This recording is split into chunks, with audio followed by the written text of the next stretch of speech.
ਸਤਿ ਸ਼੍ਰੀ ਅਕਾਲ ਜੀ, ਮੈਂ ਹਾਂ ਤੁਹਾਡੇ ਨਾਲ ਸੋਨੂ ਜਾਂਸਲਾ। ਤੁਸੀਂ ਦੇਖ ਰਹੇ ਹੋ ਪ੍ਰਵਾਸੀ ਚੈਨਲ। ਜਿਵੇਂ ਕਿ ਸਰਕਾਰਾਂ ਨੇ ਇੱਕ ਰੂਲ ਲਾਗੂ ਕੀਤਾ ਸੀ ਓਡੀ 1 ਦਾ। ਆਪਾਂ ਮਾਰਕੀਟ ਦੇ ਵਿੱਚ ਖੜੇ ਹਾਂ, ਤੁਸੀਂ ਮੇਰੇ ਪਿੱਛੇ ਮਾਰਕੀਟ ਦੇ ਵਿੱਚ ਚਹਿਲ ਪਹਿਲ ਦੇਖ ਸਕਦੇ ਹੋ। ਜੋ ਅੱਜ ਸੋਮਵਾਰ ਦਾ ਦਿਨ, ਕਿਉਂਕਿ ਸਰਕਾਰਾਂ ਨੇ ਇਹ ਐਲਾਨ ਕੀਤਾ ਸੀ ਕਿ ਜੋ ਹੁਣ ਦੁਕਾਨਾਂ ਖੁੱਲਣਗੀਆਂ, ਜੋ ਸ਼ਾਪਸ ਖੁੱਲਣਗੀ, ਉਹ ਇੱਕ ਰੂਲ ਦੇ ਨਾਲ ਖੁੱਲਣਗੀਆਂ। ਓਡੀ 1 ਦਾ ਐਲਾਨ ਕੀਤਾ ਗਿਆ ਸੀ ਕਿ ਕਿਹੜੀ ਦੁਕਾਨਾਂ ਖੁੱਲਣਗੀਆਂ। ਇਸ ਸਮੇਂ ਸਾਡੇ ਨਾਲ ਦੁਕਾਨਦਾਰ ਭਰਾ ਵੀ ਨੇ, ਉਹਨਾਂ ਦੇ ਨਾਲ ਗੱਲਬਾਤ ਕਰਦੇ ਆ ਕਿ ਕਿਸ ਤਰੀਕੇ ਨਾਲ ਸਰਕਾਰਾਂ ਨੇ ਜੋ ਰੂਲ ਲਾਗੂ ਕੀਤੇ ਨੇ ਕਿ ਉਹਨਾਂ ਤੋਂ ਖੁਸ਼ ਨੇ ਜਾਂ ਨਹੀਂ। ਭਾਜੀ ਸਤਿ ਸ਼੍ਰੀ ਅਕਾਲ। ਸਤਿ ਸ਼੍ਰੀ ਅਕਾਲ ਸਰ। ਭਾਜੀ, ਜੋ ਸਰਕਾਰਾਂ ਨੇ ਓਡੀ 1 ਦੇ ਰੂਲ ਲਾਗੂ ਕੀਤੇ ਨੇ ਸ਼ੌਪ ਖੋਲ੍ਹਣ ਦੇ, ਤੁਸੀਂ ਉਹਨਾਂ ਤੋਂ ਕਿੰਨਾ ਕੁ ਖੁਸ਼ ਹੋ? ਸਰ ਖੁਸ਼ੀ ਵਾਲੀ ਤਾਂ ਇਹਦੇ 'ਚ ਦੇਖੋ ਕੋਈ ਗੱਲ ਨਹੀਂ, ਖੁਸ਼ੀ ਵਾਲੀ ਤੇਰੇ 'ਚ ਸਰ ਕੋਈ ਗੱਲ ਨਹੀਂ ਹੈਗੀ। ਠੀਕ ਹੈ, ਨਾ ਹੋਣ ਨਾਲੋਂ ਕੁਛ ਹੋਣਾ ਚੰਗਾ। ਬਟ ਸਰ ਇਹਦੇ ਨਾਲ ਨਾ ਤਾਂ ਸਾਡੇ ਖਰਚੇ ਪੂਰੇ ਹੋ ਰਹੇ ਨੇ ਤੇ ਨਾ ਸਾਡੀ ਜ਼ਰੂਰਤਾਂ ਪੂਰੀ ਹੋ ਰਹੀਆਂ। ਜੋ ਸਾਡੇ ਕੋਲ ਰਸਦ ਆ ਉਹੀ ਲੱਗੀ ਜਾ ਰਹੀ ਹੈ, ਬਸ ਉਹਦੀ ਰੋਟੇਸ਼ਨ ਘੁੰਮ ਰਹੀ ਆ। ਓਵਰਆਲ ਸਰਕਾਰ ਵੱਲੋਂ ਕੋਈ ਮਾਲੀ ਮਦਦ ਤਾਂ ਨਹੀਂ ਮਿਲ ਰਹੀ। ਬਟ ਹਾਂ ਇਹ ਜ਼ਰੂਰ ਹੈ ਕਿ ਸਰ ਸਾਡੇ ਸਿਰ ਤੇ ਜੋ ਪ੍ਰੈਸ਼ਰ ਆ, ਜਿਵੇਂ ਪਹਿਲਾਂ ਥੋੜਾ ਸੀ, ਉਹ ਹੁਣ ਬਹੁਤ ਜ਼ਿਆਦਾ ਬਣ ਗਿਆ। ਸਰ ਤੁਹਾਨੂੰ ਕਿਸ ਤਰ੍ਹਾਂ ਪਤਾ ਲੱਗਦਾ ਕਿ ਅੱਜ ਕਿਹੜੀ ਦੁਕਾਨ ਖੁੱਲੀ ਹੈ? ਜਿਵੇਂ ਕਿ ਇੱਕਾ ਦੁੱਕਾ ਦੁਕਾਨ ਖੁੱਲਦੀਆਂ ਨੇ, ਇਹ ਕਿਸ ਤਰ੍ਹਾਂ ਪਤਾ ਲੱਗਦਾ ਕਿ ਅੱਜ ਇਹ ਦੁਕਾਨ ਖੁੱਲਣੀ ਹੈ, ਕੱਲ ਨੂੰ ਉਹ ਦੁਕਾਨ ਖੁੱਲਣੀ ਹੈ? ਸਰ ਦੇਖੋ ਜੀ, ਸਰਕਾਰ ਦੀ ਜਿਹੜੀ ਗਾਈਡਲਾਈਨਸ ਹੈ, ਈਵਨ ਡੇਟ ਵਾਲੇ ਦਿਨ ਜਿਹਨਾਂ ਦੀ ਦੁਕਾਨ ਦਾ ਈਵਨ ਨੰਬਰ ਉਹ ਖੁੱਲਣਗੀਆਂ ਤੇ ਔਡ ਡੇਟ ਵਾਲੇ ਜਿਨ੍ਹਾਂ ਦਾ ਔਡ ਨੰਬਰ ਉਹ ਖੁੱਲਣਗੀਆਂ। ਹੁਣ ਗੱਲ ਇੱਥੇ ਇਹ ਹੈ ਕਿ ਈਵਨ ਵਾਲੇ ਜਿਸ ਦਿਨ ਈਵਨ ਦੁਕਾਨ ਖੁੱਲਣੀ ਹੈ, ਉਸ ਦਿਨ ਔਡ ਵਾਲੀ ਜਿਹੜੀ ਦੁਕਾਨ ਹੈ ਉਹ ਕਿੰਨਾ ਕੁ ਚੀਜ਼ ਦਾ ਪਾਲਣ ਕਰਦੀ ਹੈ, ਤੇ ਸਿਮਿਲਰਲੀ ਜਿਸ ਦਿਨ ਔਡ ਦਾ ਨੰਬਰ ਆਣਾ ਤੇ ਈਵਨ ਵਾਲੇ ਕਿੰਨਾ ਕੁ ਪਾਲਣ ਕਰਦੇ ਹੈ। ਗੱਲ ਇਹ ਹੈ ਸਰ, ਜੇ ਖੁਲਵਾਣੀ ਹੈ ਤਾਂ ਅੱਛੇ ਤਰੀਕੇ ਨਾਲ ਖੁਲਵਾਓ, ਪ੍ਰੋਪਰ ਤਰੀਕੇ ਨਾਲ ਕਰਵਾਓ। ਅੱਧ ਵਿਚਾਲੇ ਕੰਮ ਦਾ ਕੋਈ ਫਾਇਦਾ ਨਹੀਂ ਹੁੰਦਾ ਸਰ। ਬਟ ਠੀਕ ਹੈ ਸਰ, ਫੇਰ ਵੀ ਚਲੋ ਅਸੀਂ ਵੈਲਕਮ ਕਰਦੇ ਹਾਂ, ਨਾ ਉਹ ਨਾਲੋਂ ਕੁਝ ਤਾਂ ਚੰਗਾ। ਅਸੀਂ ਸਿਰਫ ਇੰਨਾ ਹੀ ਕਿ ਮਤਲਬ ਐਕਸਪੈਕਟ ਕਰਦੇ ਸਾਡੇ ਖਰਚੇ ਪੂਰੇ ਹੋ ਜਾਣ, ਅਸੀਂ ਬਹੁਤ ਸੈਟੀਸਫਾਈਡ ਹਾਂ ਸਰ। ਜੋ ਪਹਿਲਾਂ ਪਿੱਛੇ ਜੇ ਘਾਟੇ ਬਹੁਤ ਪਏ ਨੇ, ਕਿਉਂਕਿ ਕਾਫੀ ਸਾਲ ਪਹਿਲਾਂ ਵੀ ਜੋ ਪਹਿਲੀ ਲਹਿਰ ਚੱਲੀ ਸੀ ਕਰੋਨਾ ਦੀ, ਉਸ ਦੇ ਵਿੱਚ ਕਾਫੀ ਲੰਬਾ ਸਮਾਂ ਲਾਕਡਾਊਨ ਰਿਹਾ ਸੀ ਔਰ ਕਾਫੀ ਜ਼ਿਆਦਾ ਪਿੱਛੇ ਆ ਗਈ ਸੀ, ਔਰ ਫਿਰ ਹੁਣ ਲਾਕਡਾਊਨ ਦੀ ਗੱਲਾਂ ਕਰ ਰਹੇ ਸੀ, ਲਾਕਡਾਊਨ ਦੀ ਫਿਰ ਸਰਕਾਰਾਂ। ਪਰ ਤੁਹਾਨੂੰ ਕੀ ਲੱਗਦਾ ਕਿ ਜੋ ਪਿੱਛੇ ਘਾਟੇ ਪਏ ਨੇ, ਸਰਕਾਰਾਂ ਇਸ ਦੇ ਵਿੱਚ ਭਰਪਾਈ ਦੀ ਕੋਈ ਤੁਹਾਡੀ ਮੀਟਿੰਗਾਂ ਹੁੰਦੀਆਂ, ਇਹਦੇ ਬਾਰੇ ਕੁਝ ਗੱਲ ਹੋਈ ਸੀ? ਭਾਜੀ ਇਹ ਕੁਐਸਚਨ ਇਹ ਜੋਕ ਹੈ ਇੱਕ। ਮੈਂ ਤੁਹਾਨੂੰ ਇਹਦਾ ਵੀ ਹੱਲ ਦੱਸ ਦੇਣਾ। ਜੋ ਪਿਛਲੇ ਵਾਰ ਤੁਸੀਂ ਦੇਖਿਆ ਹੋਣਾ, ਜਿਵੇਂ ਆਰਬੀਆਈ ਨੇ ਮੋਰਟੋਰੀਅਮ ਲਿਆਂਦਾ ਸੀਗਾ ਕਿ ਤੁਸੀਂ ਹੈਲਪ ਕੀਤੀ ਜਾਏ, ਇਹਦੇ ਨਾਲ ਕਿਸ਼ਤਾਂ ਰੁਕੇ ਜਾਣ। ਮੈਂ ਖੁਦ ਤੁਹਾਨੂੰ ਦੱਸਦਾ, ਮੇਰਾ 50 ਲੱਖ ਦਾ ਹਾਊਸਿੰਗ ਲੋਨ ਸੀ, 52 ਲੱਖ ਦਾ ਹੋ ਗਿਆ। ਠੀਕ ਹੈ ਸਰ, ਮੈਨੂੰ ਤਾਂ ਕਿਸੇ ਪਾਸੇ ਹੈਲਪ ਨਹੀਂ ਦੇਖੀ। ਚਲੋ XYZ, ਆਰਬੀਆਈ ਦਾ ਮੋਰਟੋਰੀਅਮ ਵਾਲਾ ਕੇਸ ਕਿੰਨੇ ਟਾਈਮ ਤੱਕ ਕੋਰਟ ਦੇ ਵਿੱਚ ਚੱਲਿਆ। ਹੁਣੇ ਰੀਸੈਂਟਲੀ ਫਿਰ ਬੈਂਕ ਰਿਕੁਐਸਟ ਕਰ ਰਹੇ ਆਰਬੀਆਈ ਨੂੰ ਕਿ ਮੋਰਟੋਰੀਅਮ ਇੰਟਰੋਡਿਊਸ ਕੀਤਾ ਜਾਏ, ਲੇਕਿਨ ਆਰਬੀਆਈ ਨੇ ਸਟ੍ਰਿਕਟਲੀ ਮਨਾ ਕਰ ਦਿੱਤਾ ਹੈ, ਕਿਉਂਕਿ ਉਹ ਅਸੀਂ ਮੋਰਟੋਰੀਅਮ ਇੰਟਰੋਡਿਊਸ ਨਹੀਂ ਕਰਾਂਗੇ ਜਿਹਦੇ ਨਾਲ ਜੋ ਕਿ ਐਟ ਪ੍ਰੈਜ਼ੈਂਟ ਬੈਂਕਾਂ ਨੇ ਡੇਟਾ ਦਿੱਤਾ ਹੈ ਕਿ ਬਹੁਤ ਸਾਰੇ ਲੋਕੀ NPA ਘੋਸ਼ਿਤ ਹੋਣਗੇ। ਸਰ ਜਦੋਂ ਬੈਂਕ ਔਰ ਆਰਬੀਆਈ ਦੀ ਨਹੀਂ ਬਣ ਰਹੀ ਆਪਸ ਵਿੱਚ, ਤੇ ਆਮ ਜੋ ਸਿਵਿਲੀਅਨ ਹੈ, ਜੋ ਜਿਨ੍ਹਾਂ ਦੀ ਦੁਕਾਨਾਂ ਹੀ ਨਹੀਂ ਖੁੱਲ ਰਹੀਆਂ, ਉਹ ਕਿੱਦਾਂ ਫੇਵਰ ਕਰਨਗੇ? ਫੋਰ ਐਗਜ਼ਾਮਪਲ ਤੁਹਾਨੂੰ ਸਿੱਧਾ ਜਿਹਾ ਐਗਜ਼ਾਮਪਲ ਦੱਸਦਾ, ਘਰ ਦੇ ਵਿੱਚ ਟੀਵੀ ਨੂੰ ਕਹਿਣਾ ਰੋਟੀ ਬਣਾ, ਆਟਾ ਗੁੰਨ। ਸਰ ਆਟਾ ਹੀ ਨਹੀਂ ਹੋਏਗਾ ਤਾਂ ਟੀਵੀ ਕੀ ਗੁੰਨ ਲੇਗੀ? ਤੁਸੀਂ ਸਾਨੂੰ ਕਹਿ ਰਹੇ ਹੋ ਕਿਸ਼ਤਾਂ ਦਿਓ, ਦੇਣੀ ਹੈ ਸਰ, ਕਿਉਂ ਨਹੀਂ ਦੇਵਾਂਗੇ? ਲੋਨ ਲਿੱਤਾ ਤਾਂ ਬਿਲਕੁਲ ਦੇਵਾਂਗੇ। ਸਰ ਦੁਕਾਨਾਂ ਤਾਂ ਖੁੱਲਣ ਦਿਓ ਨਾ, ਕੰਮ ਤਾਂ ਹੋਣ ਦਿਓ। ਕੰਮ ਚੱਲ ਨਹੀਂ ਰਹੇ, ਦੁਕਾਨਾਂ ਖੁੱਲ ਨਹੀਂ ਰਹੀਆਂ, ਬੈਂਕਾਂ ਦੇ ਫੋਨ ਆ ਰਹੇ ਕਿ ਤੁਸੀਂ ਇੰਸਟਾਲਮੈਂਟ ਨਹੀਂ ਪੇ ਕਰ ਰਹੇ। ਜੇ ਨਹੀਂ ਪੇ ਕਰੋਗੇ ਅਸੀਂ ਤੁਹਾਡੇ ਘਰ ਬੰਦੇ ਭੇਜ ਦਿੰਦੇ, ਆਓ ਜੀ ਸਦਕੇ ਜੀ, ਹੱਥ ਜੋੜ ਕੇ ਮਨਾਣਾ ਹੀ ਪਏਗਾ। ਹੋਰ ਸਰ ਕੀ ਕਰਾਂਗੇ? ਵਪਾਰੀ ਵਰਗ ਕਰੇਗੀ। ਭਾਜੀ ਤੁਸੀਂ ਕਿਸ ਤਰ੍ਹਾਂ ਦੇਖਦੇ ਹੋ ਕਿ ਜਿੱਦਾਂ ਕਿ ਸਰਕਾਰਾਂ ਨੇ ਇਹ ਗੱਲ ਕਰੀ ਸੀ ਕਿ ਸਾਰਾ ਕੁਝ ਪਹਿਲਾਂ ਬੰਦ ਹੋ ਜਾਏਗਾ, ਉਸ ਟਾਈਮ ਦੇ ਵਿੱਚ ਠੇਕੇ ਬੜੇ ਖੁੱਲੇ ਸੀ। ਠੇਕੇ ਹੁਣ ਵੀ ਖੁੱਲੇ ਨਜ਼ਰ ਆਉਂਦੇ ਨੇ, ਪਰ ਠੇਕੇ ਜਿਸ ਟਾਈਮ ਬੰਦ ਹੁੰਦੇ ਆ ਉਸ ਟਾਈਮ 2 ਨੰਬਰ ਦੇ ਵਿੱਚ ਦਾਰੂ ਵੀ ਵਿਕਦੀ ਹੈ, ਔਰ ਵਪਾਰ ਮੰਡਲ ਆਪਣਾ ਜੋ ਨਿੱਕੇ ਮੁੱਕੇ ਉਹ ਸਾਰਾ ਕੁਝ ਬੰਦ ਦੱਸਦੇ ਨੇ। ਤੁਸੀਂ ਕਿਸ ਤਰ੍ਹਾਂ ਦੇਖਦੇ ਹੋ? ਸਰ ਸਰਕਾਰ ਆਪਣੇ ਰੈਵਨਿਊ ਨੂੰ ਹੀ ਲੱਗੀ ਹੋਈ ਹੈ, ਜਾਇਜ਼ ਤਰੀਕੇ ਨਾਲ, ਨਜਾਇਜ਼ ਤਰੀਕੇ ਨਾਲ। ਉਹਨਾਂ ਨੂੰ ਠੇਕੇ ਤੋਂ ਇੱਕ ਦਿਖਦਾ ਹੋਰ ਉਹਨਾਂ ਨੂੰ ਸਾਡਾ, ਜਦਕਿ ਸਾਡਾ ਬਹੁਤ ਵੱਡਾ ਹੱਥ ਹੈ GST ਵਿੱਚ। ਜੇ ਅਸੀਂ ਸੇਲ ਕਰਦੇ ਹਾਂ ਉਹਨਾਂ ਨੂੰ 6% 5% GST ਦਿੰਦੇ ਆ, ਉਹਦਾ ਇਹਨਾਂ ਨੂੰ ਕੋਈ ਨਹੀਂ ਹੈਗਾ। ਬਟ ਉਹ ਜਿਹੜਾ ਇਹਨਾਂ ਦਾ 2 ਨੰਬਰ ਦਾ ਕੰਮ ਹੈਗਾ, 2 ਨੰਬਰ ਦੇ ਜਿਹੜੇ ਉਹਨਾਂ ਨੂੰ ਪੈਸੇ ਆਉਂਦੇ, ਉਹਨਾਂ ਨੂੰ ਜ਼ਿਆਦਾ ਪ੍ਰੈਫਰੈਂਸ ਦਿੱਤੀ ਹੋਈ ਹੈ। ਮੈਂ ਸਰ ਇੱਥੇ ਇਹ ਚੀਜ਼ ਕਹਿਣਾ ਚਾਹਾਂਗਾ, ਜੇ ਸਰਕਾਰ ਇਸ ਮੰਦੀ ਦੇ ਕ੍ਰਾਈਸਿਸ ਟਾਈਮ 'ਚ ਇਹ ਸਮਝਦੀ ਹੈ ਕਿ ਠੇਕੇ ਖੁੱਲਣ ਨਾਲ ਉਹਨਾਂ ਨੂੰ ਰੈਵਨਿਊ ਜਨਰੇਟ ਹੋਏਗਾ, ਤੇ ਸਰ ਅਸੀਂ ਕੀ ਕਹਿ ਰਹੇ ਹਾਂ? ਅਸੀਂ ਵੀ ਤਾਂ ਉਹੀ ਕਹਿ ਰਹੇ ਹਾਂ ਕਿ ਸਾਨੂੰ ਦੁਕਾਨਾਂ ਖੋਲ੍ਹਣ, ਸਾਡਾ ਵੀ ਰੈਵਨਿਊ ਜਨਰੇਟ ਹੋਣ ਦਿਓ। ਤੁਸੀਂ ਵੀ ਤਨਖਾਹਾਂ ਦੇਣੀ, ਇਸੇ ਕਰਕੇ ਤੁਸੀਂ ਆਪਣੇ ਰੈਵਨਿਊ ਦੀ ਜਿਹੜੇ ਤੁਹਾਡੇ ਜਨਰੇਟਿੰਗ ਦੇ ਸੋਰਸਿਸ ਹੈਗੇ ਤੁਸੀਂ ਖੁਲਵਾਤੇ। ਅੱਛੀ ਗੱਲ ਹੈ, ਖੁਲਵਾਓ, ਕਿ ਮਨਾ ਨਹੀਂ ਹੈ ਸਰ। ਅਸੀਂ ਕਿਸੇ ਨੂੰ ਪੁਆਇੰਟ ਆਊਟ ਨਹੀਂ ਕਰਦੇ ਕਿ ਇਹਦੀ ਕਿਉਂ ਖੁੱਲੀ, ਸਾਡੀ ਕਿਉਂ ਬੰਦ ਹੈ। But the only thing is this ਕਿ ਸਰ ਘੱਟੋ ਘੱਟ ਜੇ ਨਿਆਂ ਕਰਨਾ ਹੱਕ ਦਾ ਤਾਂ ਕਰੋ ਸਰ, ਬਰਾਬਰ ਤਾਂ ਕਰੋ। ਇਹ ਤਾਂ ਹੈ ਨਹੀਂ ਕਿ ਸਰ ਉੱਥੋਂ ਰੈਵਨਿਊ ਹੋਏਗਾ ਤੇ ਉੱਥੋਂ ਕਰੋਨਾ ਨਹੀਂ ਫੈਲੇਗਾ ਜੀ, ਸਾਡੇ ਕੋਲੋਂ ਬਹੁਤ ਕਰੋਨਾ ਫੈਲ ਰਿਹਾ। ਇੱਕ ਹੋਰ ਭਾਜੀ ਆਪਣੇ ਨਾਲ ਨੇ, ਉਹਨਾਂ ਨਾਲ ਗੱਲਬਾਤ ਕਰਦੇ ਹਾਂ। ਭਾਜੀ ਅੱਜ ਤੁਹਾਡੀ ਸ਼ਾਪ ਖੁੱਲੀ ਹੈ, ਜੋ ਓਡੀ 1 ਦਾ ਐਲਾਨ ਸੀ ਉਹ ਪਹਿਲੇ ਦਿਨ ਤੁਹਾਡੀ ਸ਼ਾਪ ਖੁੱਲੀ, ਕਿੱਦਾਂ ਦਾ ਲੱਗ ਰਿਹਾ ਤੁਹਾਨੂੰ? ਦੋ ਚੀਜ਼ਾਂ ਜੀ, ਇੱਕ ਪਹਿਲਾ ਨੰਬਰ ਕਿ ਚਲੋ 10-12 ਦਿਨ ਬਾਅਦ ਖੋਲੀ ਹੈ, ਵਧੀਆ ਵੀ ਲੱਗ ਰਿਹਾ ਹੈ, ਪਰ ਇੱਕ ਚੀਜ਼ ਸੋਚ ਕੇ ਬੜੀ ਪਰੇਸ਼ਾਨੀ ਹੋ ਰਹੀ ਹੈ ਕਿ ਹਫਤੇ 'ਚ 5 ਦਿਨ ਖੁੱਲੂ ਤੇ ਉਹਦੇ ਵਿੱਚ ਵੀ ਔਡ ਈਵਨ ਹੈ, ਯਾਨੀ ਹਫਤੇ 'ਚ ਇੱਕ ਹਫਤੇ 3 ਦਿਨ, ਇੱਕ ਹਫਤਾ 2 ਦਿਨ ਖੁੱਲੇਗੀ। ਪੂਰਾ ਮਹੀਨਾ ਲਾ ਕੇ ਚੱਲੀਏ, 10 ਦਿਨ ਲੋਕਡਾਊਨ 'ਚ ਰਹਿ ਗਏ, 8 ਦਿਨ ਦੁਕਾਨ ਖੁੱਲੇਗੀ। 8 ਦਿਨ 'ਚ ਕੀ ਨੰਗਾ ਨਹਾਊ ਕੀ ਨਿਚੋੜੂ, ਕੀ ਅਸੀਂ ਵਟਾਂਗੇ, ਕੀ ਅਸੀਂ ਕਿਸੇ ਨੂੰ ਦਵਾਂਗੇ। ਮਤਲਬ ਸਰਕਾਰ ਦਾ ਨਜਾਇਜ਼ ਧੱਕਾ ਹੋ ਰਿਹਾ ਜੀ। ਮਤਲਬ ਸਾਡੇ ਜਿਹੜਾ ਕੱਪੜਾ ਕਹਿ ਰਹੇ ਨੇ ਨਾਨ ਐਸੈਂਸ਼ੀਅਲ ਕਹਿ ਰਹੇ ਨੇ, ਜਿਹੜੀਆਂ ਸ਼ਰਾਬ ਦੇ ਠੇਕੇ ਆ, ਹਾਰਡਵੇਅਰ ਦੀਆਂ ਦੁਕਾਨਾਂ ਹੈ, ਬਿਜਲੀ ਦੀਆਂ, ਉਹ ਐਸੈਂਸ਼ੀਅਲ ਹੈ। ਮਤਲਬ ਫਿਰ ਸਰਕਾਰ ਤਾਂ ਬੰਦ ਹੀ ਕਰਾ ਦੇ, ਸਾਡੀ ਦੁਕਾਨਾਂ ਵੈਸੇ ਪੱਕੀ ਹੀ ਬੰਦ ਕਰਾ ਦੇ ਜੇ ਲੋੜ ਹੀ ਨਹੀਂ ਹੈ ਸਾਡੀ ਦੁਕਾਨਾਂ ਦੀ। ਤੁਸੀਂ ਇਸ ਤੋਂ ਖੁਸ਼ ਨਹੀਂ ਹੈ ਕਿ ਜੋ ਸਰਕਾਰਾਂ ਨੇ ਹੁਣ ਇਹ ਗੱਲ ਆਖੀ ਹੈ ਕਿ ਅਸੀਂ ਔਡ ਈਵਨ ਦਾ ਐਲਾਨ ਗਏ, ਇੱਕ ਦੁੱਕਾ ਦੁਕਾਨ ਖੋਲ੍ਹਿਆ ਕਰਨਗੇ, ਯਾਨੀ 70% ਦੁਕਾਨਾਂ ਖੋਲ੍ਹਿਆ ਕਰਨਗੇ ਇੱਕ ਦਿਨ ਦੇ ਵਿੱਚ, ਤੁਸੀਂ ਇਸ ਤੋਂ ਖੁਸ਼ ਨਹੀਂ ਹੈਗੇ? ਨਹੀਂ, ਇਹ ਦੱਸੋ ਨਾ, ਜਾਂ ਤਾਂ ਸਾਡਾ ਕਿਰਾਇਆ ਜਿਹੜਾ ਅਸੀਂ ਦਿੰਨੇ ਆ ਉਹ ਵੀ ਸਾਡਾ ਔਡ ਈਵਨ ਦੇ ਹਿਸਾਬ ਨਾਲ ਅੱਧਾ ਹੋਵੇ ਜਾਂ ਕੁਝ ਹੋਵੇ। ਖਰਚੇ ਤਾਂ ਸਾਡੇ ਕੋਈ ਘਟੇ ਨਹੀਂ, ਖਰਚੇ ਤਾਂ ਬਲਕਿ ਵੱਧ ਰਹੇ ਨੇ। ਠੀਕ ਹੈ ਜੀ। ਤੇ ਮਤਲਬ ਉਹ ਸਾਡੇ ਲਈ ਤਾਂ ਮਤਲਬ ਵੈਸੇ ਸ਼ਟਰ ਚੱਕੀਏ ਨਾ ਚੱਕੀਏ 5000 6000 ਦਾ ਮੀਟਰ ਘੁੰਮਣ ਲੱਗ ਜਾਂਦਾ। ਠੀਕ ਹੈ ਜੀ। ਸਾਡੇ ਲਈ ਤਾਂ ਇੱਕ ਦਿਨ ਬੰਦ ਕਰਨੀ ਪੈ ਜੇ ਸਾਨੂੰ ਮੌਤ ਪੈ ਜਾਂਦੀ ਹੈ, ਹਾਂ ਵੀ ਕਿ ਅਸੀਂ ਕਿੱਥੋਂ ਉਸ ਦਿਨ ਦੇ ਖਰਚੇ ਕੱਢਾਂਗੇ। ਮਤਲਬ ਇਹ ਕੋਈ ਹੱਲ ਨਹੀਂ ਹੈ ਮੇਰੇ ਹਿਸਾਬ ਨਾਲ।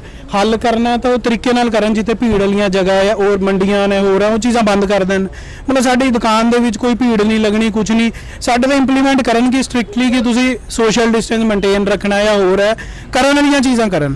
ਮਤਲਬ ਉਹ ਸਰਕਾਰ ਨੂੰ ਕੀ ਹੈ ਕਿ ਮਤਲਬ ਉਹਨਾਂ ਦਾ ਵਾਸ ਨਹੀਂ ਚੱਲ ਰਿਹਾ, ਉਹ ਥੱਪ ਰਹੇ ਨੇ ਸਾਡੇ ਤੇ, ਬਸ ਹੋਰ ਕੁਝ ਨਹੀਂ। ਹੁਣ ਤੁਹਾਨੂੰ ਕਿੰਨਾ ਕੁ ਉਹ ਹੋ ਰਿਹਾ ਕਿ ਕਿੰਨੀ ਕੁ ਗਾਹਕੀ ਤੇ ਅਸਰ ਪਿਆ? ਕਿਉਂਕਿ ਹੁਣ ਜੇ ਕਾਫੀ ਸਮੇਂ ਬਾਅਦ, ਲੰਬੇ ਸਮੇਂ ਬਾਅਦ ਹੁਣ ਫਿਰ ਦੁਕਾਨਾਂ ਖੁੱਲੀਆਂ ਨੇ, ਹੁਣ ਗਾਹਕੀ ਤੇ ਕਿੰਨਾ ਕੁ ਅਸਰ ਪੈ ਰਿਹਾ? ਜੋ ਕਸਟਮਰ ਹੈ ਕਿੰਨੇ ਕੁ ਆ ਰਹੇ ਨੇ ਤੁਹਾਡੇ ਕੋਲ? ਗਾਹਕੀ ਹਲੇ ਤਾਂ ਬਹੁਤ ਘੱਟ ਹੈ, ਇਹ ਲਗਾ ਲਓ 20% ਗਾਹਕੀ ਉਹ ਹਲੇ ਨਿਕਲ ਰਹੀ ਹੈ, ਕਿਉਂਕਿ ਕੁਝ ਮਰਜ਼ੀ ਹੈ, ਖਬਰਾਂ ਨੇ ਜਾਂ ਫੈਲ ਵੀ ਰਿਹਾ ਹੈ, ਤਾਂ ਲੋਕਾਂ 'ਚ ਡਰ ਦਾ ਮਾਹੌਲ ਪੈਦਾ ਹੋਇਆ ਤੇ ਲੋਕੀ ਨਿਕਲ ਨਹੀਂ ਰਹੇ। ਸੈਕੰਡਲੀ ਜਿਹੜੇ ਦੁਕਾਨਾਂ ਖੋਲ੍ਹਣ ਦਾ ਟਾਈਮ ਹੈ ਉਹੀ ਆਫਿਸ ਵਰਕਿੰਗ ਟਾਈਮਿੰਗ ਦੇ ਬਰਾਬਰ ਦਾ। ਸ਼ਾਮ ਨੂੰ ਬੰਦੇ ਆਫਿਸ 'ਚੋਂ ਆਉਣਗੇ, ਉਸ ਤੋਂ ਬਾਅਦ ਦੁਕਾਨਾਂ ਬੰਦ ਮਿਲਣਗੀਆਂ। 50% ਦਾ ਇੰਪਲਾਈ ਤਬਕਾ ਰਹਿੰਦਾ ਮੁਹੱਲੇ 'ਚ, ਉਸੇ ਚੀਜ਼ 'ਚ ਉੜ ਗਈ। ਤੇ ਜਿਹੜੀ ਥੋੜੀ ਬਹੁਤ ਰਹਿ ਗਈ ਉਸ 'ਚ ਵੀ ਡਰ ਦੇ ਮਾਹੌਲ ਕਰਕੇ ਕੁੱਲ ਮਿਲਾ ਕੇ ਉਹੀ ਮਤਲਬ 10-20% ਗਾਹਕੀ ਰਹਿ ਗਈ, 80% ਉੜੀ ਹੋਈ ਹੈ ਹਲੇ। ਇਸ ਸਮੇਂ ਆਪਣੇ ਨਾਲ ਭਾਜੀ ਨੇ ਜੋ ਬਾਜ਼ਾਰ ਦੇ ਵਿੱਚ ਆਏ ਹੋਏ ਸੀ, ਇਹਨਾਂ ਨਾਲ ਗੱਲਬਾਤ ਕਰਦੇ ਆ ਕਿ ਜੋ ਲੋਕਡਾਊਨ ਨੂੰ ਲੈ ਕੇ ਜੋ ਸਰਕਾਰਾਂ ਨੇ ਔਡ ਈਵਨ ਦਾ ਰੂਲ ਉਹ ਕੀਤਾ ਸੀ, ਹੁਣ ਲਾਗੂ ਕੀਤਾ ਹੈ, ਕਿੱਦਾਂ ਦਾ ਮਹਿਸੂਸ ਕਰ ਰਹੇ ਹੋ ਤੁਸੀਂ? ਸਰ ਪਹਿਲੀ ਗੱਲ ਤਾਂ ਮਾਰਕੀਟ ਜਿਵੇਂ ਪਹਿਲਾਂ ਕਰਾਊਡਡ ਹੁੰਦੀ ਸੀ ਉਸ ਹਿਸਾਬ ਦੇ ਨਾਲ ਤਾਂ ਕਰਾਊਡ ਬਿਲਕੁਲ ਵੀ ਨਹੀਂ ਦਿਖ ਰਿਹਾ। देयर इज़ अ पॉसिबिलिटी कि लोगों ਨੂੰ ਆਪ ਨੂੰ ਜਾਨਾਂ ਦਾ ਡਰ ਹੋਵੇ। ਆਫਟਰ ਆਲ ਕਰੋਨਾ ਇੱਕ ਹੈ ਤਾਂ ਮਹਾਮਾਰੀ ਹੈ ਤੇ ਬਾਕੀ ਔਡ ਈਵਨ ਦਾ ਵੀ ਮੈਨੂੰ ਸਮਝ ਨਹੀਂ ਲੱਗਿਆ ਹੈਗਾ ਫੰਡਾ, ਜਾਂ ਤਾਂ ਮਾਰਕੀਟ ਤੁਸੀਂ ਪੂਰੀ ਓਪਨ ਕਰ ਦਿਓ ਜਾਂ ਬਿਲਕੁਲ ਹੀ ਬੰਦ ਕਰ ਦਿਓ। ਮੈਂ ਲੋਕਾਂ ਦੇ ਨਾਲ ਵਿਚਾਰ ਵਿਮਰਸ਼ ਕੀਤਾ ਹੈਗਾ, ਜਿਹੜੇ ਮੇਰੇ ਨਾਲ ਦੇ ਹੈਗੇ ਨੇ ਉਹਨਾਂ ਦਾ ਇਹ ਕਹਿਣਾ ਹੈਗਾ ਕਿ ਦੇਖੋ ਅਗਰ 2 ਮਹੀਨੇ ਵੀ ਸਰਕਾਰ ਸਾਨੂੰ ਦੁਬਾਰਾ ਤੋਂ ਘਰੇ ਬਿਠਾਉਣਾ ਚਾਹੁੰਦੀ, ਅਸੀਂ ਬੈਠਣ ਨੂੰ ਤਿਆਰ ਹਾਂ, ਲੇਕਿਨ ਘੱਟ ਤੋਂ ਘੱਟ ਸਾਨੂੰ ਹੋਰ ਦੇਸ਼ਾਂ ਵਾਂਗ ਗਾਰੰਟੀ ਤਾਂ ਦੇ ਦਿਓ ਕਿ ਅਸੀਂ ਉਹਨੂੰ ਬਿਲਕੁਲ ਵੀ ਕਰੋਨਾ ਮੁਕਤ ਕਰ ਦਾਂਗੇ। ਹੁਣ ਚਾਈਨਾ ਦੇ ਐਗਜ਼ਾਮਪਲ ਲੈ ਲਓ ਜਿੱਥੇ ਪੋਪੂਲੇਸ਼ਨ ਆਪਣੇ ਨਾਲੋਂ ਕਿਤੇ ਜ਼ਿਆਦਾ ਹੈਗੀ ਹੈ, ਆਸਟ੍ਰੇਲੀਆ ਦੇ ਐਗਜ਼ਾਮਪਲ ਲੈ ਲਓ, ਤੇ ਉਹ ਦੋਵੇਂ ਦੇਸ਼ ਜਿਹੜੇ ਹੈਗੇ ਨੇ ਉਹ ਕਰੋਨਾ ਦੀ ਮਹਾਮਾਰੀ ਤੋਂ ਮੁਕਤ ਹੋ ਚੁੱਕੇ ਨੇ। ਤਾਂ ਸਾਡਾ ਇੰਡੀਆ ਵੀ ਹੋ ਸਕਦਾ ਜੇ ਸਰਕਾਰਾਂ ਦੀ ਨੀਅਤ ਸਹੀ ਹੋਵੇ ਤਾਂ। ਸਰ ਤੁਸੀਂ ਇੱਕ ਆਪਾਂ ਜੇ ਗੱਲ ਕਰੀਏ, ਤੁਸੀਂ ਅੱਜ ਮਾਰਕੀਟ ਦੇ ਵਿੱਚ ਆਏ ਹੋ ਕਿਉਂਕਿ ਜਿਸ ਟਾਈਮ ਲੋਕਡਾਊਨ ਸੀ, ਕਰਫਿਊ ਲਾ ਲਈਏ, ਕਮਰੇ 'ਚ ਬੰਦੇ ਬੰਦ ਹੁੰਦੇ ਨੇ, ਤੁਹਾਨੂੰ ਕੀ ਲੱਗਦਾ ਹੈ ਕਿ ਜਿਸ ਟਾਈਮ ਤੁਸੀਂ ਅੱਜ ਬਾਹਰ ਨਿਕਲੇ ਹੋ, ਕਰੋਨਾ ਮਹਾਮਾਰੀ ਦਾ ਕਿਹੜੇ ਵਰਗ ਤੇ ਅਸਰ ਹੋਇਆ?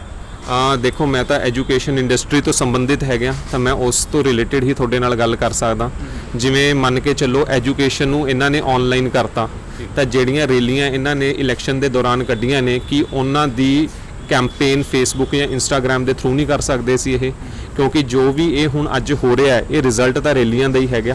ਉਸ ਤੋਂ ਬਾਅਦ ਹੀ ਕਰੋਨਾ ਦੇ ਕੇਸਿਸ ਵਧੇ ਨੇ, ਤਾਂ ਮੈਨੂੰ ਤਾਂ ਲੱਗਦਾ ਕਿ ਇਸ ਨੂੰ ਲੈ ਕੇ ਸਰਕਾਰਾਂ ਜਿਹੜੀਆਂ ਹੈਗੀਆਂ ਨੇ ਉਹ ਸਿੱਧੇ ਤੌਰ ਤੇ ਜ਼ਿੰਮੇਵਾਰ ਹੈਗੀਆਂ ਨੇ। ਇਸ ਟਾਈਮ ਬੱਚਿਆਂ ਤੇ ਕਿੰਨਾ ਅਸਰ ਪੈ ਰਿਹਾ, ਉਹਨਾਂ ਦੀ ਪੜ੍ਹਾਈ ਤੇ ਕਿੰਨਾ ਕੁ ਅਸਰ ਪੈ ਰਿਹਾ? ਦੇਖੋ ਬੱਚਿਆਂ ਨੂੰ ਅਗਰ ਮੈਂ ਦੇਖਾਂ ਕਰੋਨਾ ਟਾਈਮ ਤੋਂ ਪਹਿਲਾਂ ਤੇ ਕਰੋਨਾ ਟਾਈਮ ਦੇ ਦੌਰਾਨ, ਤਾਂ ਮੈਨੂੰ ਇਹ ਲੱਗਦਾ ਕਿ ਬੱਚਿਆਂ ਦਾ ਮਾਨਸਿਕ ਸੰਤੁਲਨ ਜਿਵੇਂ ਕਹਿੰਦੇ ਨੇ ਉਹ ਬਿਲਕੁਲ ਹੀ ਜ਼ੀਰੋ ਹੋ ਚੁੱਕਿਆ ਹੈਗਾ ਸਟੱਡੀ ਪੁਆਇੰਟ ਆਫ ਵਿਊ ਤੋਂ। ਅੱਜ ਬੱਚਿਆਂ ਨੂੰ ਆਪਾਂ ਜੇ ਕੁਝ ਵੀ ਪੁੱਛਦੇ ਹੈਗੇ ਆ ਤਾਂ ਉਹਨਾਂ ਨੂੰ ਸਿਰਫ ਇੱਕੋ ਚੀਜ਼ ਦਾ ਅਸਰ ਹੈ ਕਿ ਚੀਟਿੰਗ ਹੋ ਜਾਏਗੀ ਕਿਉਂਕਿ ਕਲਾਸਾਂ ਆਨਲਾਈਨ ਨੇ ਤੇ ਪੇਪਰ ਵੀ ਆਨਲਾਈਨ ਹੋਣਗੇ। ਸਰ ਤੁਹਾਨੂੰ ਨਹੀਂ ਲੱਗਦਾ ਕਿ ਜਿਵੇਂ ਹੁਣ ਪਿੱਛੇ ਜੇ ਸਕੂਲ ਖੁੱਲੇ ਸੀ ਕੁਝ ਸਮੇਂ ਲਈ, ਕਿ ਫੀਸਾਂ ਲੈਣ ਲਈ ਖੁੱਲੇ ਸੀ ਫਿਰ ਬੰਦ ਹੋ ਗਏ? ਦੇਖੋ ਇਹਦੇ ਵਿੱਚ ਮੈਨੂੰ ਰਾਜਨੀਤੀ ਨਜ਼ਰ ਆਉਂਦੀ ਹੈਗੀ ਹੈ ਮੇਰੇ ਪੁਆਇੰਟ ਆਫ ਵਿਊ ਤੋਂ। ਜਿਵੇਂ ਮੰਨ ਕੇ ਚੱਲੋ ਕਿ ਮੇਰੇ ਨਾਲ ਦੇ ਹੀ ਕੁਝ ਕਹਿ ਲਓ ਕਿ ਮੇਰੇ ਫਰੈਂਡਸ ਨੇ, ਉਹਨਾਂ ਦੇ ਬੱਚੇ ਨੇ, ਉਹਨਾਂ ਨੇ ਆਪਣੇ ਬੱਚਿਆਂ ਨੂੰ ਸਰਕਾਰੀ ਸਕੂਲਾਂ ਦੇ ਵਿੱਚ ਪਾਤਾ। ਨਾ ਸਿਰਫ ਉਹਨਾਂ ਦੇ, ਅੱਜ ਤੁਸੀਂ ਸਰਕਾਰੀ ਸਕੂਲਾਂ ਦੇ ਜਾ ਕੇ ਐਡਮਿਸ਼ਨ ਰੇਟ ਚੈੱਕ ਕਰੋ, ਬਹੁਤ ਜ਼ਿਆਦਾ ਵੱਧ ਚੁੱਕੇ ਨੇ। ਮੈਨੂੰ ਇਹ ਲੱਗਦਾ ਹੈਗਾ ਕਿ ਜਿਵੇਂ ਪੇਰੈਂਟਸ ਦੀ ਆਮ ਸੋਚ ਇਹ ਬਣੀ ਹੈ ਕਿ ਆਪਾਂ ਨੂੰ ਸਰਕਾਰੀ ਸਕੂਲਾਂ ਦੇ ਵਿੱਚ ਬੱਚਿਆਂ ਨੂੰ ਐਡਮਿਸ਼ਨ ਕਰਵਾ ਦੇਣਾ ਚਾਹੀਦਾ। ਉਹਦਾ ਰੀਜ਼ਨ ਕੀ ਹੈਗਾ ਕਿ ਖਰਚੇ ਕੰਨਿਓ ਅਸੀਂ ਮੁਕਤ ਹੋਈਏ, ਕਿਉਂਕਿ ਸਕੂਲ ਜਿਹੜੇ ਪ੍ਰਾਈਵੇਟ ਹੈਗੇ ਨੇ ਉਹਨਾਂ ਦੀਆਂ ਫੀਸਾਂ ਅਸੀਂ ਕਦੋਂ ਤੱਕ ਦੇਵਾਂਗੇ ਜੇਕਰ ਬੱਚਿਆਂ ਨੇ ਪੜ੍ਹਨਾ ਹੀ ਆਨਲਾਈਨ ਹੈ ਤੇ ਸਪੈਸ਼ਲੀ ਜਾ ਕੇ ਲੋਕਾਂ ਦੇ ਘਰਾਂ ਦੇ ਵਿੱਚ ਟਿਊਸ਼ਨ ਕਲਾਸਿਸ ਹੀ ਲੈ ਕੇ ਪੜ੍ਹਨਾ ਹੈ ਤਾਂ ਘੱਟ ਤੋਂ ਘੱਟ ਅਸੀਂ ਪ੍ਰਾਈਵੇਟ ਸਕੂਲਾਂ ਦੇ ਖਰਚੇ ਤਾਂ ਨਾ ਦਈਏ। ਤਾਂ ਉਹਦੇ ਚੱਲਦਿਆਂ ਮਤਲਬ ਉਹਨਾਂ ਨੇ ਆਪਣੇ ਬੱਚਿਆਂ ਨੂੰ ਕੀ ਕਰ ਦਿੱਤਾ ਹੈਗਾ, ਸਰਕਾਰੀ ਸਕੂਲਾਂ ਦੇ ਵਿੱਚ ਦਾਖਲੇ ਕਰਵਾਤੇ। ਤਾਂ ਮੈਨੂੰ ਉਰੇ ਰਾਜਨੀਤੀ ਇਹ ਨਜ਼ਰ ਆਉਂਦੀ ਹੈ ਕਿ ਸਰਕਾਰ ਰਿਐਲਿਟੀ ਦੇ ਵਿੱਚ ਇਹ ਚਾਹੁੰਦੀ ਹੈ ਕਿ ਅੱਛੇ ਸਕੂਲਾਂ ਦੇ ਵਿੱਚੋਂ ਨਿਕਲ ਕੇ ਸਰਕਾਰੀ ਸਕੂਲਾਂ ਦੇ ਵਿੱਚ ਬੱਚੇ ਐਡਮਿਸ਼ਨ ਲੈਣ। ਜਦੋਂ ਮਿਡ ਸੈਸ਼ਨ ਹੋਏਗਾ ਨਾ ਬੱਚਾ ਹੁਣ ਇੱਧਰ ਭੱਜ ਸਕਦਾ ਤੇ ਨਾ ਉੱਧਰ ਭੱਜ ਸਕਦਾ। ਮਾਈਟ ਵੀ ਇੱਕ ਪਲਾਨ ਇਹਨਾਂ ਨੇ ਰੈਡੀ ਪਹਿਲਾਂ ਤੋਂ ਕੀਤਾ ਹੋਵੇ ਕਿ ਕਿੱਦਾਂ ਆਪਾਂ ਹੁਣ ਅੰਬਾਨੀ ਜਾਂ ਫਿਰ ਅਡਾਨੀ ਦੇ ਥਰੂ ਪੂਰੇ ਦੇਸ਼ ਦੇ ਸਰਕਾਰੀ ਸਕੂਲਾਂ ਦੀ ਪ੍ਰਾਈਵੇਟਾਈਜੇਸ਼ਨ ਕਰਨੀ ਹੈ। ਤਾਂ ਮੈਨੂੰ ਇਹ ਰਾਜਨੀਤੀ ਨਜ਼ਰ ਆਉਂਦੀ ਹੈ।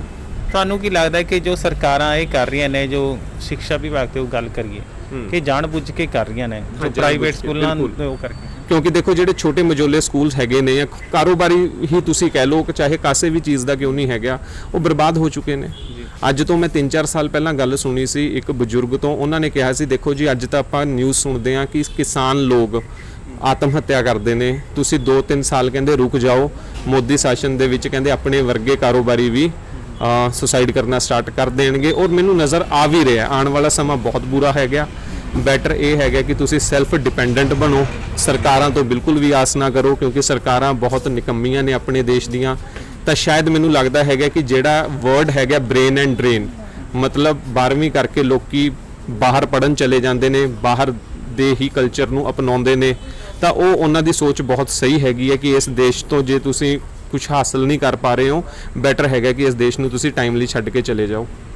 ਸਰ ਤੁਹਾਨੂੰ ਨਹੀਂ ਲੱਗਦਾ ਕਿ ਜਿਵੇਂ ਕਿ ਅੱਜ ਸਰਕਾਰਾਂ ਨੇ ਆਪਾਂ ਨੂੰ ਕਰੋਨਾ ਦਾ ਨਾਮ ਦੇ ਦਈਏ, ਉਹ ਆਪਾਂ ਨੂੰ ਮੈਂਟਲੀ ਤੌਰ ਤੇ ਹਰਾਸਮੈਂਟ ਕਰ ਰਹੀਆਂ ਨੇ, ਦੇਖੋ ਹਨਾ? mentally- ਪਰ ਦੂਜੀ ਗੱਲ ਕਰ ਲਈਏ ਲੋਕਡਾਊਨ ਦੀ ਔਰ ਬੰਦ ਦੀ, ਉਹ ਆਪਾਂ ਨੂੰ ਫਾਈਨੈਂਸ਼ਲੀ ਤੌਰ ਤੇ ਤੰਗ ਕਰ। ਤੁਹਾਨੂੰ ਨਹੀਂ ਲੱਗਦਾ ਕਿ ਆਪਾਂ ਲੋਕ ਦੁਆਰੇ ਗੁਲਾਮ ਹੋਣ ਜਾ ਰਹੇ ਹਾਂ? ਦੇਖੋ ਮੈਂ ਅੱਜ ਤੋਂ ਕਾਫੀ ਸਾਲ ਪਹਿਲਾਂ ਇੱਕ ਫੇਸਬੁੱਕ ਦੇ ਉੱਤੇ ਅਪਡੇਟ ਪਾਇਆ ਸੀ ਕਿ ਅਸੀਂ ਬਹੁਤ ਅਭਾਗੇ ਹੈਗੇ ਹਾਂ ਕਿ ਅਸੀਂ ਗੁਲਾਮੀ ਨੂੰ ਛੱਡ ਕੇ ਅੱਜ ਆਜ਼ਾਦ ਹੋ ਚੁੱਕੇ ਹਾਂ। ਸ਼ਾਇਦ ਸਾਡਾ ਦੇਸ਼ ਅੱਜ ਗੁਲਾਮ ਹੁੰਦਾ ਅੰਗਰੇਜ਼ਾਂ ਦਾ ਤਾਂ ਛਿੱਤਰ ਅਸੀਂ ਐਟਲੀਸਟ ਡਾਲਰਾਂ ਦੇ ਵਿੱਚ ਤਾਂ ਖਾ ਰਹੇ ਹੁੰਦੇ। ਹੁਣ ਗੱਲ ਇਹ ਆਉਂਦੀ ਹੈਗੀ ਹੈ ਕਿ ਸਾਨੂੰ ਮਾਨਸਿਕਤਾ ਰੂਪੀ ਪ੍ਰਤਾੜਿਤ ਤਾਂ ਦੇਖੋ ਸਰਕਾਰ ਦੁਆਰਾ ਕੀਤਾ ਜਾ ਰਿਹਾ ਹੈ, ਠੀਕ ਹੈ, ਕਿਉਂਕਿ ਸਰਕਾਰਾਂ ਮਦਦ ਤਾਂ ਫਾਈਨੈਂਸ਼ੀਅਲੀ ਕਿਸੇ ਦੀਆਂ ਕੁਝ ਕਰ ਨਹੀਂ ਰਹੀਆਂ। ਤੁਸੀਂ ਇੱਕ ਐਗਜ਼ਾਮਪਲ ਲੈ ਲਓ, ਮੈਂ ਤੁਹਾਨੂੰ ਐਗਜ਼ਾਮਪਲ ਦਿੰਨਾ, ਜਿਵੇਂ ਆ ਇੱਕ ਸ਼ੋਰੂਮ ਹੈ ਗਰਾਊਂਡ ਫਲੋਰ ਤੇ ਮੋਹਾਲੀ 7 ਫੇਸ ਦੇ ਵਿੱਚ, ਇਹਦਾ ਮੰਥਲੀ ਕਿਰਾਇਆ 1.5 ਲੱਖ ਤੋਂ ਸਟਾਰਟ ਹੁੰਦਾ। ਕਿ ਰੈਂਟ ਐਕਟ ਸਰਕਾਰ ਸਖਤੀ ਦੇ ਨਾਲ ਲਾਗੂ ਨਹੀਂ ਕਰ ਸਕਦੀ ਕਿ ਇਸ ਫੇਸ ਦੇ ਵਿੱਚ ਤੁਸੀਂ ਜੇਕਰ ਇਹ ਦੁਕਾਨ ਲੈਣੀ ਹੈ ਜਾਂ ਇੰਨੇ ਨੰਬਰ ਤੋਂ ਲੈ ਕੇ ਇੰਨੇ ਨੰਬਰ ਦੀ ਦੁਕਾਨ ਲੈਣੀ ਹੈ ਤਾਂ ਤੁਸੀਂ ਇਸ ਤੋਂ ਵੱਧ ਕਿਰਾਇਆ ਨਹੀਂ ਕਰ ਸਕਦੇ ਹੈਗੇ। ਇਹ ਲੈਂਡਲੋਰਡਸ ਦੇ ਉੱਪਰ ਵੀ ਤਾਂ ਲਾਗੂ ਹੋਣੀ ਚਾਹੀਦੀ ਹੈ ਚੀਜ਼, ਲੇਕਿਨ ਸਰਕਾਰਾਂ ਨੇ ਬਿਲਕੁਲ ਚੀਜ਼ਾਂ ਨੂੰ ਜਿਵੇਂ ਕਹ ਲਓ ਨਜ਼ਰਅੰਦਾਜ਼ ਕੀਤਾ ਹੋਇਆ। ਤੇ ਅੱਜ ਜਿੰਨੇ ਵੀ ਲੋਕੀ ਰੈਂਟ ਤੇ ਹੈਗੇ ਨੇ ਉਹ ਸਫਰ ਕਰ ਰਹੇ ਨੇ, ਉਹਨਾਂ ਕੋਲ ਹੈ ਵੀ ਕੀ ਹੈ ਹੁਣ ਕਰਨ ਨੂੰ, ਸਿਰਫ ਸਫਰ ਹੀ ਹੈ, ਹੋਰ ਕੀ ਉਹ ਕਰ ਰਹੇ ਨੇ ਅੱਛੇ ਤਰੀਕੇ ਨਾਲ।